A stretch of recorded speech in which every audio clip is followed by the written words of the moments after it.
خوش آمدید کہوں گا.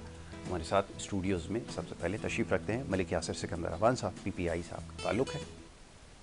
معزز مہمان پر اس سے پہلے بھی پروگرامز میں تشریف لا چکے ہیں اور مختلف حوالوں سے ان سے گفتگو ہوتی رہی ہے. ملک یاسر سکندر اعوان صاحب کو خوش آمدید کہوں گا. بہت شکریہ جی, بڑی نوازش یاسر صاحب پروگرام میں ہمیں وقت دینے کے لیے. دوسرے ہمارے معزز مہمان, اس سے پہلے بھی آپ انہیں ہمارے پروگرامز میں دیکھتے رہے ہیں, بڑے کھل کر ان سے ہماری بات ہوتی ہے مختلف سیاسی معاملات پر, اور آج بھی یقیناً ہوگی. عبدالرزاق باجوہ صاحب, پاکستان پیپلز پارٹی سے آپ کا تعلق ہے, ان کو میں خوش آمدید. باجوہ صاحب بہت شکریہ, بڑی نوازش آپ کی پروگرام میں وقت دینے کے لیے.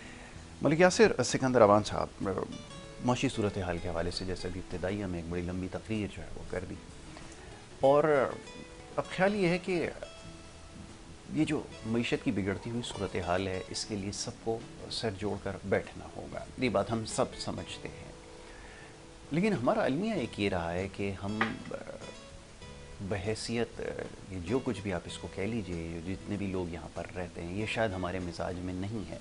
اور خاص طور پہ جو ہمارا حکمران طبقہ ہے, اس کے اندر اس چیز کا قحط پایا جاتا ہے کہ وہ کسی بھی ایک معاملے کے اوپر کنسنسس کر لیں, مشاورت کر کے باہمی اتفاق سے ایک سب کے رائے کا احترام کرتے ہوئے کوئی فیصلہ لیں.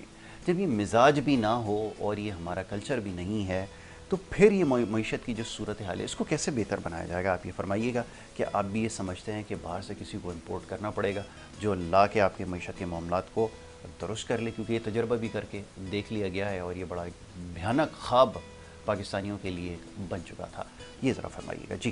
بسم اللہ الرحمن الرحیم. بہت شکریہ یاسر بھائی, موقع دیا آپ نے بات کرنے کا.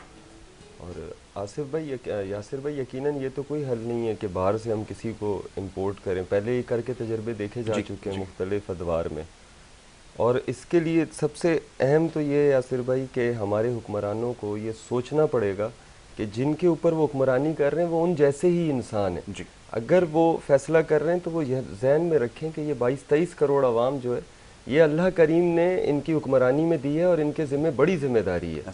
اس کا ہرگز یہ مطلب نہیں ہے کہ بس وہ حالات کو سامنے رکھتے ہوئے ایک بجٹ دے دیں, وہ ان انسانوں کو بھی سامنے رکھیں کہ یہ پورا سال گزارا کیسے کریں گے. آپ شروعات میں ہی بجٹ کے خسارہ 50% پلس تو خسارہ آ جاتا ہے. سب سے پہلے ضرورت ہے کہ ہم اس خسارے کو کم کریں, جو چاہے PIA کی صورت میں ہو رہا ہے, ریلویز کی صورت میں ہو رہا ہے, اور دیگر لیکیجز ہیں ہمارے پاس. پھر ہم, آپ نے خود ابھی انٹرو میں IMF کا ذکر کیا, ہم ایک بڑا اماؤنٹ اپنے سالانہ آمدن کا سود کے لیے مختص کرتے ہیں. ہم کیوں نہیں ان چیزوں پر کام کرتے جس سے ہماری ویلتھ کریٹ ہو؟ ہم اپنے نوجوانوں کو آگے لائیں, IT پہ کام کریں. ہم پہلے بھی کئی دفعہ بات کر چکے ہیں یاسر بھائی کہ زرعی ملک ہے, تو ہم کیوں نہیں اپنی زراعت کو سبسڈائز کرتے کہ ہم جو زرعی اجناس باہر سے امپورٹ کرتے ہیں ہم کم از کم اس پر ہی قابو پا لیں, تو ایک بہت بڑا جو ہمارا سرمایہ ہے وہ باہر نہیں جائے گا. آپ اس پر تو کام نہیں کرتے کہ جو نوجوان پڑھ کر باہر آ رہے ہیں ہم نے ان کو کیسے سپورٹ کرنی ہے. آپ کا فوکس ہوتا ہے کہ ہم نے IMF کو راضی کس طرح کرنا ہے تاکہ وہ اپنی قسطیں جاری کر سکے. ابھی آصف بھائی, اس حکومت جو ابھی موجودہ حکومت ہے, اس میں زیادہ انفلوئنس تو PMLN کا ہے. پیپلز پارٹی کی جو بات ہے اس میں وہ سفارتی معاملات پہ اپنا کام کر رہے ہیں, لیکن مسلم لیگ نون کے پاس جو پورٹ فولیو وزارت خزانہ بجٹ خاص طور پہ ان کی ڈومین ہے. انہیں یہ چاہیے کہ وہ اس پر خاص کام کریں, لیکن نظر یہ آ رہا ہے یاسر بھائی کہ اس وقت سٹنگ گورنمنٹ صرف اور صرف یہ چاہ رہی ہے کہ وہ اعداد و شمار کو جوڑ کر ایک بہترین بجٹ دے دیں, کیونکہ انہیں پتہ ہے انہوں نے 15 دن, مہینے, 2 ماہ بعد نگران حکومت کے حوالے سیٹ اپ کر کے چلے جانا ہے. اور پھر ان کے پاس ایک آسان سا جواب ہے کہ ہم نے تو اپنی پالیسی کے تحت یہ بجٹ دیا تھا, نگران حکومت اس کو کنٹینیو نہیں کر سکی, اس لیے اس کا ڈائریکٹ عوام تک فائدہ نہیں گیا. لیکن اس سے کوئی بہتری نہیں آئے گی اگر ہم صرف اور صرف اس طرح بجٹ کو بھی سر سے اتاریں کہ ہم نے تو 2 ماہ بعد چلے جانا ہے, آنے والی حکومت جانے. اور ابھی بہترین بجٹ, ایک میک اپ بجٹ اگر دیں گے ہم, تو آنے والی حکومت یقیناً اس کو بڑے فیصلے کرنے پڑیں گے. ابھی انہوں نے ڈالر کا جو ریٹ نیچے کیا, تھوڑا سا 10-15 روپے فیول ڈیزل پہ کم کیا, یہ بھی مستقل بنیادوں پر آپ نہیں کم کر سکتے. یاسر بھائی جب ڈالرز ہیں ہی نہیں ہمارے پاس, ہم ایل سیاں تو کھول نہیں سکتے, ہم ڈالر کا ریٹ کس بنیاد پہ گرا رہے ہیں؟ کیا کوئی ہمیں معاشی تجزیہ نگار اس پہ بریفنگ دے سکتا ہے کہ کس طرح ہم اس ڈالر کو نیچے لا سکتے ہیں؟ ڈالر نیچے اسی صورت میں آئے گا ہماری ایکسپورٹ بڑھے گی, ہماری ایکسپورٹ اسی صورت میں بڑھے گی ہم اپنی انڈسٹری کو سبسڈائز کریں. اب بنگلہ دیش کا تو ہم مقابلہ کر نہیں سکتے انڈسٹری میں, ہم کیسے ڈالر نیچے لائیں گے, اکانومی اوپر لے کر جائیں گے؟ ہمیں سب سے پہلے اگر اپنے ملک اور اپنی عوام کے ساتھ ہم مخلص ہیں, جو کہ باجوہ صاحب سے معذرت چاہوں گا, ہمیں کہیں بھی ہمارا وزیر خزانہ اور وزیر اعظم مخلص نہیں نظر آ رہے, کیونکہ اگر وہ مخلص ہوتے تو وہ خالصتاً عوام کے لیے کام کرتے. لیکن آپ بھی اس چیز کے, بلکہ آپ تو سب سے اہم اس چیز کے وہ ہیں, آپ زیادہ بہتر دیکھتے ہیں سیاسی معاملات کو, کہ ان کا مقصد صرف اور صرف قاسم کے والد صاحب کو بس پشت ڈالنا ہے, اس کے علاوہ کوئی مقصد ان کا نہیں ہے.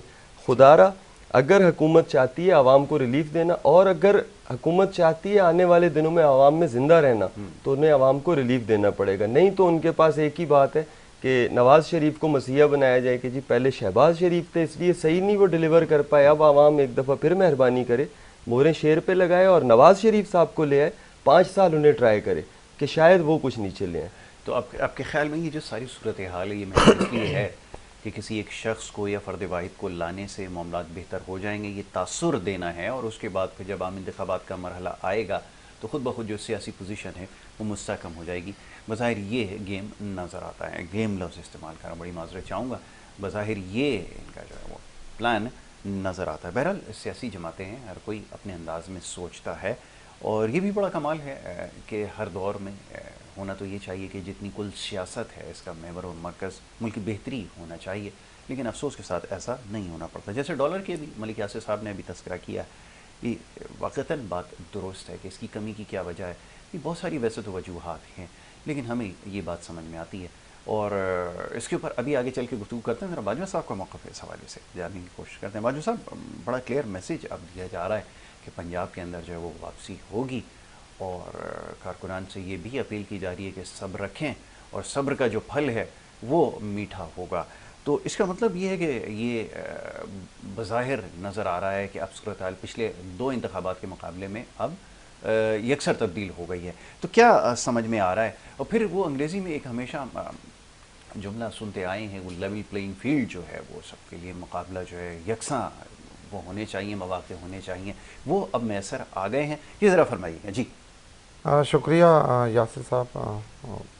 بجٹ پر تو میرے بھائی ملک صاحب نے بڑی تفصیلی اور بالکل ٹھیک انہوں نے درست فرمایا کہ بجٹ تو ملک کی حالات کو دیکھتے ہوئے میں کہتا ہوں کہ اگر فرشتے بھی آ جائیں اس ملک پر اور وہ آ کر کے بجٹ بنا کر دے دیں تو یہ ملک میں, مجھے خاص طور میں ایز اے سیاسی کارکن, مجھے تو کوئی ایسی چیزیں نظر نہیں آ رہی جس سے کہ غریب عوام کو 100 روپے پیٹرول اور 100 روپے کلو دال مل جائے گی, 200 روپے کلو گوشت مل جائے گا, ایسا کچھ بھی نہیں ہے. مہنگائی جو ہے وہ پوری دنیا میں بڑی تیزی کے ساتھ جو ہے پھیل رہی ہے, لیکن ہمارے یہاں تو بدقسمتی ہے کہ وہ کچھ اس کا طریقہ کاری کچھ اور ہیں. اور میں سمجھتا ہوں کہ بجٹ تو اس پر ہمیں یہ امید لگانا کہ ہم بہترین بجٹ کیسے بھائی, آپ کے پاس کچھ ہے ہی نہیں ہے. ملک کا خزانہ جو ہے وہ خالی ہے, سود آپ سے دیے نہیں جا رہے, ملک جو ہے وہ آپ ادھار لے کر کے قسطوں پر IMF, ورلڈ بینک, فلانا دھمکڑا پتہ نہیں. اب تو جو چھوٹی چھوٹی ہماری سٹی ڈسٹرکٹ گورنمنٹیں ہیں, یعنی جسے میئر شپ کہتے ہیں, بڑے شہروں کے میئر ڈائریکٹلی باہر ملکوں سے قرضے لیتے ہیں سیوریج کی لائن ڈالنے کے لیے اور سڑکیں بنانے کے لیے. یہ تو حال ہے اب اس ملک کا. اور خاص طور پہ یاسر بھائی یہ جو 3.5 سالہ دور گزرا, میں یہ جو بالٹی خان صاحب کا, انہوں نے تو انتہا کر دی. یہ تو پہلے لٹی پٹی قوم تھی, بڑی مظلوم قوم تھی, پتہ نہیں کیسے گزر سفر کر رہے تھے. انہوں نے جھوٹے خواب دکھا کر کے اسٹیبلشمنٹ کو اپنے ساتھ ملا کر کے, عدلیہ کو اپنے ساتھ ملا کر کے, میں سمجھتا ہوں کہ انہوں نے الیکشن لینا تھا اور یہ ہی ہمارے جہانگیر ترین صاحب جو استحکام پاکستان بناتے ہیں، یہ ہر 3 4 5 سال کے بعد استحکام پاکستان بناتے ہیں، ٹھیک ہے. اور اتفاق کی بات ہے کہ وہ استحکام پاکستان جو ہے وہ کوئی اور لے جاتا ہے، یہ وہیں کے وہیں رہ جاتے ہیں. تو میں سمجھتا ہوں کہ یہ موجودہ جو استحکام پاکستان خود مستحکم رہے ہیں یہ سب سے بڑی بات ہے. یہ میں کیونکہ میں بھی ایز اے سیاسی کارکن، میرا بھی کوئی 20 25 سال سے بڑا گہرا تعلق ہے جہانگیر ترین صاحب سے. ان کے ساتھ اکثر ہم نے مل کر کام بھی کیا، اور انہیں ان پر تو وہ ان کا استحکام جو ہے وہ ان تک ہی رہ جاتا ہے، اور استحکام کچھ اور لوگ پا جاتے ہیں. تو شاید جہانگیر ترین صاحب کو رکھا ہی اس لیے ہے کہ بھائی آؤ بناؤ اور جاؤ. ٹھیک ہے. تو خیر اب یہ تو بچڑ تھا. بچڑ سے تو میں کوئی بالکل کسی قسم کا، میں پاکستانی عوام کو کہتا ہوں کہ جناب اس حالت میں، اس ملک کی صورتحال میں کہنا کہ جی بہت سستائی ہو جائے گی یا کوئی، بالکل نہیں. بچڑ میں کہتا ہوں کہ اس حکومت کو میں خراج تحسین پیش کرتا ہوں، چلو کم سے کم یہ بچڑ دینے کی تو پوزیشن میں، ورنہ جو حالات چھوڑے پچھلی حکومت نے، جو خان صاحب نے جو تو میں سمجھتا ہوں کہ یہ تو بچڑ بنانا ہی بہت مشکل ہے. پتہ نہیں. اچھا باجو صاحب، اب یہ فرمائیے کہ اب آنے والے انتخابات کے بعد اگر پوزیشن کلیئر ہو جاتی ہے، جو کہ اب جو تنقید کرنے والے لوگ ہیں وہ یہ کہتے ہیں کہ آنے والا وقت جو ہے وہ بظاہر ایسا لگتا ہے کہ شاید پاکستان پیپلز پارٹی کے پاس ہوگا، اور اگر یہ اختیار ہوا تو یہ جو معاشی چیلنجز ہیں جس کے بارے میں گزشتہ روز بھی بات ہوئی ہے، یہ اتنے آسان بظاہر نظر نہیں آتے. تو پھر کیا امید رکھی جائے؟ کیا کوئی پلان واقعتاً ایسا ہے جو جلد عوام کے سامنے آنے والا ہے؟ کیونکہ ہوا یہ تھا، ہمیں یاد ہے کہ اس سے پہلے بھی جب معاشی اصلاحات کی بات ہو رہی تھی، جب پاکستان پیپلز پارٹی کا دور تھا، تو اس وقت بھی جو وزراء خزانہ لائے گئے، یہ جو ان کی معاشی ٹیم تھی، وہ وہی لوگ تھے سارے کے سارے جو مشرف صاحب کے دائیں بائیں ہوا کرتے تھے. تو اس دفعہ کیا کیسے بہتر بنانے کے لیے کوئی واقعتاً پلان یا کوئی ایسے لوگ آ گئے ہیں پارٹی کے اندر، یا پھر ایسا ہی کچھ کرنا پڑے گا کہ یہ جو چند نام ہیں جو یہاں پر لینا جو مناسب نہیں ہوگا، انہی کو دوبارہ سے لا کر معیشت کو بہتر بنانے کی کوشش کی جائے گی؟ یہ ذرا فرمائیے گا. یاسر صاحب، کل ہمارے پارٹی کے کو چیئرمین آصف علی زرداری صاحب، سابق صدر نے تفصیلی ملاقاتیں کی معیشت پر، اور تاجروں سے، انڈسٹریزوں سے، سب سے انہوں نے ملاقات کی اور انہیں تسلی بھی دی ہے. اور الحمدللہ یہ جو پاکستان پیپلز پارٹی ہے، اور جو اس میں جو جن کے ہاتھوں میں آج پاکستان پیپلز پارٹی، وہ بہت منجے ہوئے سیاستدان ہیں. دیکھیں 2 2 3 3 ادوار انہوں نے اس ملک میں دیکھے ہیں. تو میں سمجھتا ہوں کہ آصف علی زرداری صاحب کا فوکس اب الیکشن نہیں ہے کہ جی بس فٹافٹ الیکشن ہو جائے. جس طرح خان صاحب کو پڑی ہوئی تھی، وہ الیکشن مانگتا پتہ نہیں کہاں چلے گیا، اور بہت جلدی تھی اس بندے کو الیکشن، وہ کھیلتا ہی الیکشن تھا. تو میں سمجھتا ہوں کہ آصف علی زرداری صاحب بہت سنجیدہ، بہت معتبر سیاستدان ہیں. انہوں نے تاجروں کو اعتماد میں لینا شروع کر دیا ہے.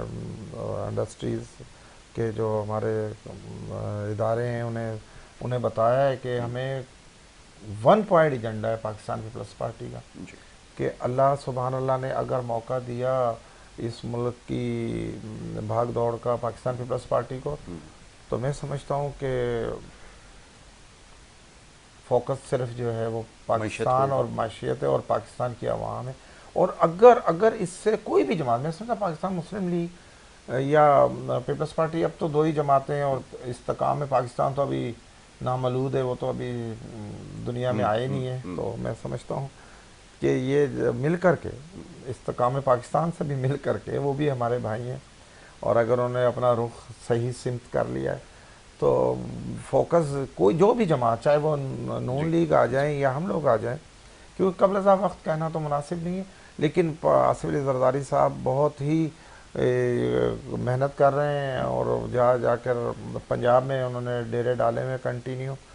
اور حکومت بنانے کے لیے آپ کو پتہ ہے کہ 14 کروڑ آبادی کا ایک صوبہ ہے پنجاب. اگر آپ تینوں صوبوں سے، سندھ، بلوچستان اور KPK سے جیت جاتے ہیں، اور پنجاب سے اگر آپ ہار جاتے ہیں، تو میں سمجھتا ہوں کہ وفاقی حکومت پھر پاسبل نہیں ہے. تو ابھی کہنے کا مقصد یہ ہے کہ پاکستان پیپلز پارٹی کا 1 پوائنٹ ایجنڈا ہے کہ اس ملک کو کھڑا کرنا ہے، اس ملک کو دوبارہ سے جس طرح عمران خان کی نالائکیوں نے یا قاسم کے ابو کی نالائکیوں نے جو ملک کو پٹری سے اتارا تھا، اب انشاءاللہ سارے سیاستدان، میں خالی پاکستان پیپلز پارٹی کا نہیں کہہ رہا ہوں، اس میں ہم سب سیاستدان جو ابھی پی ڈی ایم میں شامل ہیں یا پی ڈی ایم سے جو باہر ہیں، میں سمجھتا ہوں کہ انہیں 1 پوائنٹ ایجنڈے پر آصف علی زرداری صاحب کے ساتھ آ کے بیٹھ جانا چاہیے اور محنت کریں.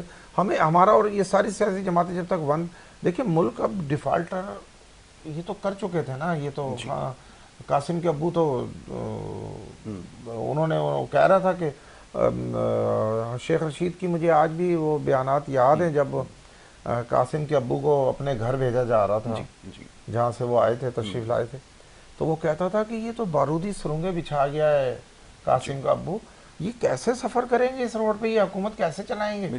وہ اپنا سر پیٹ رہا تھا کیونکہ اسے پتا تھا وہ اس پلان کا حصہ تھا. پاکستان کی بربادی میں جو حصہ شیخ رشید کا تھا وہ اپنی اس کالک جو ان کے ماتھے پہ لگی ہوئی ہے وہ دھو نہیں پائیں گے. تو وہ کہتا تھا کہ یہ ملک کیسے چلائیں گے. اور آپ دیکھیں کتنی مشکل ہو گیا آپ کے اب یہ جو مہنگائی ہے یاسر صاحب، مہنگائی دیکھیں باہر سے ادھار پیسہ مل نہیں رہا ہے ملک. ہم تو یہ کرتے ہیں کہ جی بس کھا لیتے ہیں، کچھ اڑا دیتے ہیں، پھر ادھار لے لیتے ہیں. ادھار لے کر نہ پاکستان کا کوئی ایئرپورٹ چھوڑا ہے، نہ ریلوے چھوڑی ہے، نہ کوئی میدان چھوڑا ہے، نہ کوئی کرکٹ گراؤنڈ چھوڑا ہے، نہ کوئی ہاکی اسٹیڈیم چھوڑا ہے، نہ سب کچھ تو ہم نے بینکوں میں رکھ دیا ہے باہر کی، اور وہ پیسے لے کر اب رہتی کہتی کسر 24,000 ارب سے ایک دم 48,000 ارب پر لے گیا خان صاحب. اور انہوں نے یہ بھی نہیں بتایا آج تک قوم کو کہ جناب میں نے یہ ڈیم بنایا، میں نے یہ سڑک بنائی، میں نے یہ کرکٹ کا گراؤنڈ بنایا، میں نے ایئرپورٹ بنائے جی، 3-4 ایئرپورٹ بنائے میں نے جی. ریلوے دیکھیں پہلے تو آپ ڈیزل پہ چلاتے تھے، میں نے الیکٹرک خالی اس نے پیسہ لیا کہ اس سے جو ہے ملک ترقی نہیں کرتے، نہ ایئرپورٹ بننے سے، نہ سڑکیں بننے سے، نہ اسپتال بننے سے، نہ کالجز بننے سے. یہ تو خیر اس کا برملا اظہار کرتے ہیں. میں سمجھتا ہوں کہ شامل ہی نہیں. اب پاکستان پیپلز پارٹی اور آصف علی زرداری صاحب اور بلاول بھٹو صاحب کی اب فوکس صرف ایک ہی ہے کہ اگر یہ ملک قائم و دائم آپ نے رکھنا ہے، اس کا وجود دنیا کے نقشے پر رکھنا ہے، تو آپ اپنی معاشیت کو ٹھیک کرنا ہے، ہمیں اپنے لوگوں کو روزگار دینا ہے، اپنے قرضے کم کرنے ہیں، تو ہم جی سکتے ہیں، ورنہ تو ممکن نہیں ہے. ورنہ صورتحال بہت زیادہ پیچیدہ ہے. ملک یاسر صاحب، اب صورتحال کا جیسا بھی جائزہ لیا جا رہا تھا، انہوں نے نشاندہی کی ہے اور اپنے پارٹی کے حوالے سے اس چیز کا بھی اظہار کیا ہے کہ ہم یہ سمجھتے ہیں کہ آنے والا وقت جو ہے وہ یقیناً بہتری کی طرف جائے گا. اگر ان کے پاس دوبارہ سے اقتدار آ جاتا ہے تو یقیناً صورتحال کو بہتر بنانے کے لیے ان کے پاس کوئی نہ کوئی پلان ضرور ہوگا. اب عرض یہ ہے کہ اس سے پہلے بھی یہ صورتحال رہی ہے. تمام سیاسی جماعتیں بشمول اس وقت جو حکومتی جو پورا اجتماع ہے تمام سیاسی جماعتوں کا، اس میں جو سب سے اوپر جماعت ہے جن کے پاس وزیر اعظم ہیں، وزیر خزانہ اور بہت سارے دیگر اہم عہدے ہیں، وہ ماضی میں بھی یہ دعویٰ کرتے آئے کہ ہم صورتحال کو بہتر بنا سکتے ہیں، کوئی بہت بڑی انقلابی پالیسیز ہم لا سکتے ہیں. لیکن صورتحال آپ کے سامنے. تو یہ کیا امید رکھی جانی چاہیے کہ یہ خاص طور پہ جیسے ابھی ہمارے مہمان عبدالرزاق باجوہ صاحب نے کہا کہ اگر پیپلز پارٹی کے پاس واپس اگر آ جاتا اختیار تو یقیناً ان کی تمام تر توجہ ہوگی کہ کسی بھی طرح ملک کو اس کے پیروں پر کھڑا کیا جائے. آپ کیا سمجھتے ہیں اس حوالے سے؟ فرمائیے گا. یاسر صاحب دیکھیں، اس بات میں تو میں بالکل ان کا ساتھ دوں گا کہ آصف علی زرداری صاحب کو پہلی دفعہ محترمہ کی شہادت کے بعد جب 8 سے 13 میں موقع ملا تو اچھے حالات نہیں تھے پاکستان میں، خودکش دھماکے اور بہت سے اس طرح کے معاملات، بلوچستان کے حالات خراب، بہت سے مسائل تھے سر. مطلب لوڈ شیڈنگ اور اکانومی کا تو بیڑا غرق تھا ہی. ہم ایڈ پہ چل رہے تھے کیونکہ افغانستان کی جنگ کا معاملہ تھا سارا، اور امریکہ ہمیں ایڈ دے رہا تھا جس سے ہمیں ترقی بھی مصنوعی نظر آ رہی تھی. زرداری صاحب آ گئے، انہوں نے ایک بہترین کام کیا یاسر بھائی، جس کو قوم سراہتی ہے. ان کی باقی اختلافات قوم کے یا سیاسی پارٹیوں کے اپنی جگہ پہ، کہ انہوں نے 18ویں ترمیم کر کے کے پی، بلوچستان اور سندھ سے یہ آواز ختم کر دی کہ پنجاب یا بڑا صوبہ یا وفاق ہمارا حق کھا جاتا ہے. وہ ڈائریکٹلی فنڈ صوبوں تک آ گیا، بہت سے ادارے صوبوں کے اختیار میں آ گئے. اب صوبے دوسرے صوبے پر یا وفاق پر الزام نہیں لگا سکتے کہ ہم اس شعبے میں، ایجوکیشن میں، ہیلتھ میں ترقی کیوں نہیں کر پائے. اب اگر کوئی ترقی نہیں کر پایا تو یقیناً اس کی صوبائی حکومت کو جواب دینا ہے. ہم یہاں بات تو کر رہے ہیں قاسم کے ابو کی، لیکن کیا یاسر بھائی 1947 سے جب پاکستان 1947 سے بنا تو 2018 تک کیا پاکستان بہت اعلیٰ تھا؟ کیا پاکستان میں سب ٹھیک تھا؟ کیا پاکستان میں دہشت گردی نہیں تھی؟ کیا پاکستان میں بے روزگاری نہیں تھی؟ کیا پاکستان پہ قرضے بین الاقوامی نہیں تھے؟ سب کچھ تھا. ایسا نہیں ہے کہ قاسم کے ابو نے ہی آ کے پاکستان کا بنا بنایا کھیل جو تھا وہ بگاڑ کے رکھ دیا. ایسا نہیں ہے. دیکھیں یہ دہائیوں کا کچرا ہے جو ہم نے اپنے گلے میں ڈال رکھا ہے، اور ہم اس سے باہر یوں نہیں آ سکتے یاسر بھائی کہ ہم قاسم کے ابو پہ ڈال دیں، آصف علی زرداری صاحب پہ ڈال دیں. جی اس سے نہیں ہو سکتا. ہاں آصف علی زرداری صاحب نے معاشی حوالے سے جو ابھی بات کی ہے، چلیں قاسم کے ابو سائڈ پہ ہو گئے. آپ شاہ محمود قریشی صاحب ہیں، ان کا ایک ووٹ بینک تو ہے نا یاسر بھائی، آپ انہیں کچھ بھی کہیں، آپ ان کو بھی ساتھ لیں. ابھی ان پہ پابندی اس طرح سے نہیں ہے کہ آپ الیکشن ہی نہیں لڑ سکتے، ابھی صرف قاسم کے ابو پہ پابندی ہے. نہیں، پہلے یہ تو کہ سمت کا تعین ہو جائے کہ انہوں نے جانا کدھر ہے، اس کے بعد پھر اس حوالے سے بات ہوگی. اچھا ایک بریک کے لیے کہا جا رہا ہے، ایک مختصر سی بریک یہاں پر لینی ہوگی. بریک کے بعد واپس آتے ہیں، گفتگو جاری رکھتے ہیں. آپ دیکھتے رہیے گڈ مارننگ کراچی.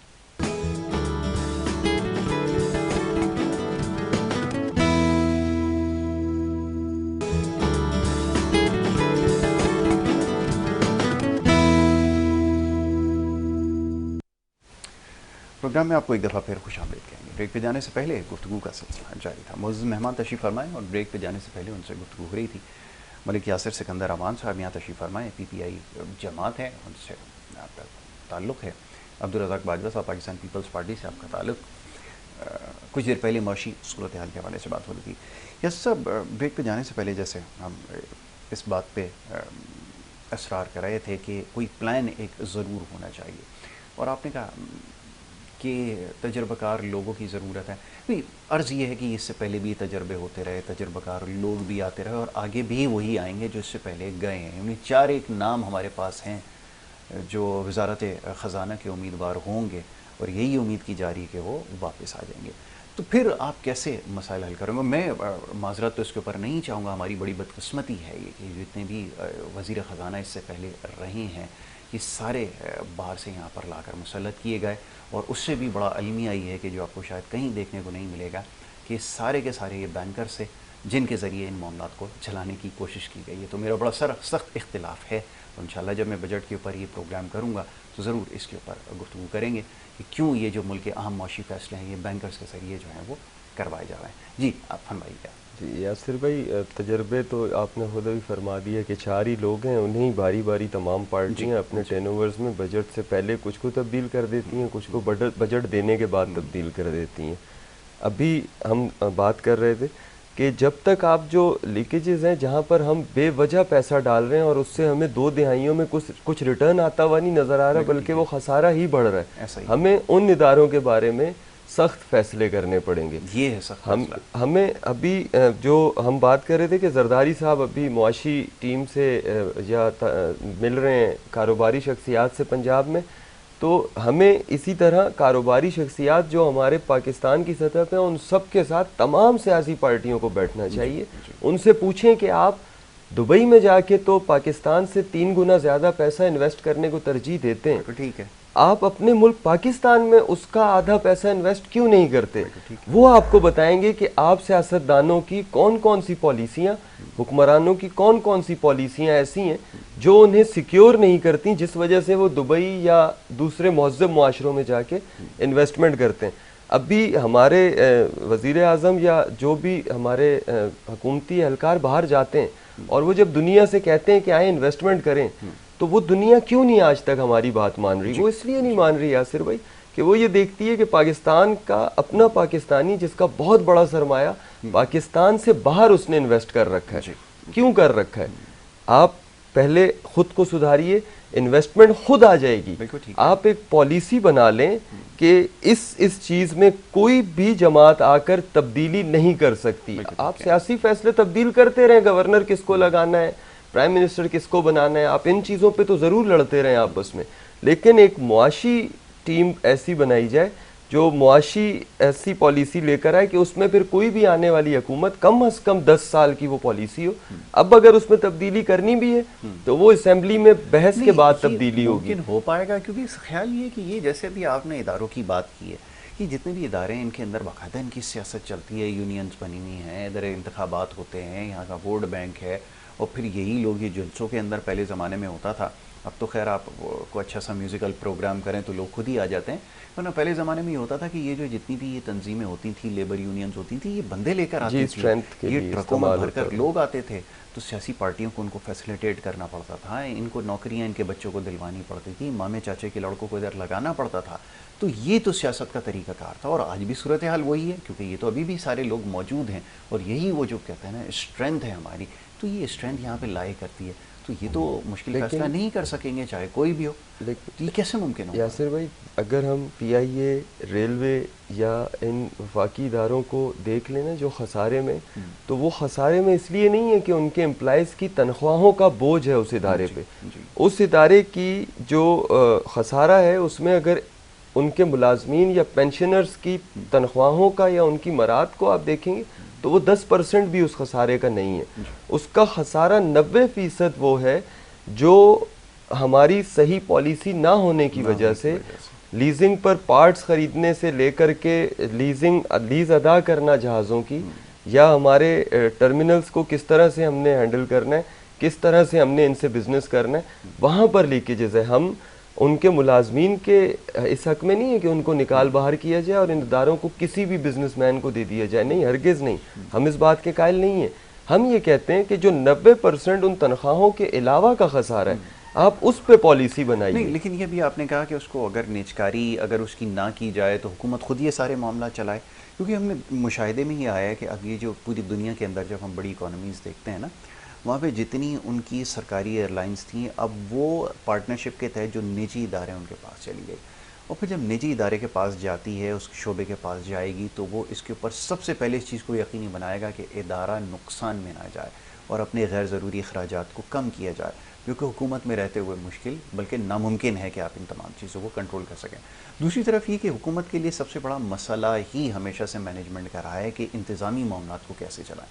تو انتظامی معاملات جب ایک کابینہ کے اندر آپ دیکھتے ہیں تو آپ کو پتہ چل جاتا ہے کہ معاملات کیسے ہیں، تو پھر ان اداروں کے اندر حکومت کیسے انتظامی معاملات کو چلائے گی، یہ تو ذرا فرمائیے. یاسر بھائی، صرف اور صرف ادھر ان کے امپلائز کو ہی نکالنا تو سب سے اہم نہیں ہے نا. جی، میں عرض کر رہا ہوں لیکن نکالیں گے تو آپ ان کو تو نکالیں گے نا، کہ جیسے ایک ادارہ ہے اس کے اندر اگر 60 لوگوں کی گنجائش ہے، اگر وہاں 200 اگر 60 لوگ رکھ لیے جائیں تب بھی بات، لیکن 6660 اگر لوگوں کو ایک ادارے کے اندر جہاں پہ صرف 60 لوگوں کی گنجائش ہے، تو پھر آپ کیسے ادارے چلائیں گے؟ دیکھیں، آپ جب کسی بھی تھرڈ پارٹی کے ساتھ اس کی جوائنٹ وینچر کرنے جائیں گے تو وہ آپ کو وہ بتائے گی کہ ٹھیک ہے، امپلائز ہمارا صرف اسٹیک یہ ہونا چاہیے کہ ایک تو ہمارا یہ ادارہ جہاں ہے یہاں سے نیچے آنے کے بجائے اوپر جائے، اور ہمارے امپلائز جو بھی اب تک اس میں تعینات کر دیے گئے، اگر آپ میں اس میں زیادہ لوگ ہیں، آپ ان کو نکالنا چاہتے ہیں، آپ انہیں ایک اچھا پیکیج دے کے فارغ کر دیجئے.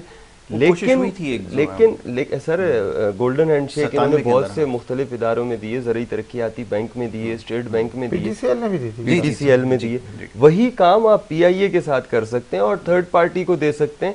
تھرڈ پارٹی کو دینے سے پہلے آپ اس ادارے کا تحفظ کے ساتھ ساتھ اس کے امپلائی کا تحفظ اس لیے ضروری ہے کہ اگر وہ وہاں سے نکالے جائیں گے تو وہ ہمارے بے روزگار طبقے کا حصہ بنیں گے نا بھائی. اس کے لیے بھی ایک یقیناً ایک پلان ہے، لیکن اب یہ سوال یہ پیدا ہوتا ہے کہ اس کو ایگزیکیوٹ کیسے کیا جائے، اس کے اوپر کیسے عمل درآمد کیا جائے. باجو صاحب، عرض یہ ہے کہ اب جیسے انہوں نے پلان تو ہمارے پاس بھی بہت سارے ہیں کہ ایسے لوگوں کو آپ نے کہاں استعمال کرنا ہے جن کو ان اداروں سے نکالا جائے گا، لیکن اب عرض یہ ہے کہ سب سے پہلے تو یہ کہ کیا اس کے اوپر متفق ہو سکیں گے سیاسی جماعتیں. آپ اپنی ہی پارٹی کے بارے میں بتا دیجیے، ماضی میں جب یہ پی ایم ایل این کی جب گورنمنٹ تھی، پرائیویٹائزیشن پالیسی انہوں نے انٹروڈیوس کرائی، سب سے زیادہ مخالفت تو پاکستان پیپلز پارٹی نے کی تھی. وجہ بتائیے.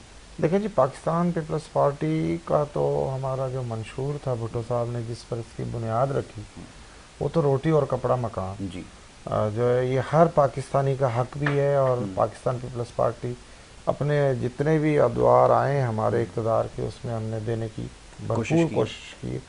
ہم لوگوں کو نکالتے نہیں ہیں اداروں سے، ہم کوشش کرتے ہیں کہ لوگوں کو روزگار دیا جائے. جہاں تک رہ گئی ہے کہ اب بہت زیادہ جدید ٹیکنالوجی آ گئی ہے، اب کمپیوٹر کا دور ہے، اب جس طرح PTCL ہے، اب اس میں جو انسانوں کو تو کام رہا ہی نہیں ہے، ساری مشینیں خود کام کر رہی ہیں، یا دیگر جو ادارے ہیں اس میں جہاں انسانوں کی، لیکن معاملہ لیبر کو نکالنے سے معاملے کا حل نہیں ہے.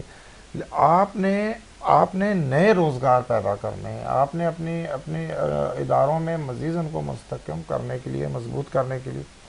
اب دیکھیں کہ پہلے جو وابڈہ تھا، یعنی جو بجلی بنانے والا ہمارا ملکی ادارہ ہے، وہ ان کی کوئی 80-90% جو بجلی وہ پانی پر ہم بناتے تھے، پانی سے مفت حاصل ہوتی تھی. بالکل ایسی پروجیکٹ ہے. اور میں سمجھتا ہوں کہ میں نے اپنے بچپن میں کوئی 30-35 سال تک تو میں نے بلوں کا ہمیں پتہ ہی نہیں ہوتا تھا کہ یہ بل کون سی بیماری ہے. بالکل ایسا. اچھا کبھی کبھار آتے بھی تھے تو وہ اتنے مناسب ہوتا تھا کہ وہ شروع میں تو وہ سینکڑوں میں ہوتے تھے، پھر جب ہم جوان ہوئے تو وہ ہزاروں میں ہو گئے. بالکل ٹھیک کہ ہے. جی اب تو وہ لاکھوں میں ہو گئے. الحمدللہ. اب آپ دیکھیں کہ جب آپ بجلی کو پانی سے، مفت کے پانی سے ہٹا کر کے پیٹرول پر اور ڈیزل پر لے آئیں گے تو مجھے بتائیں کہ کیسے ملک کی معیشت ٹھیک ہوگی.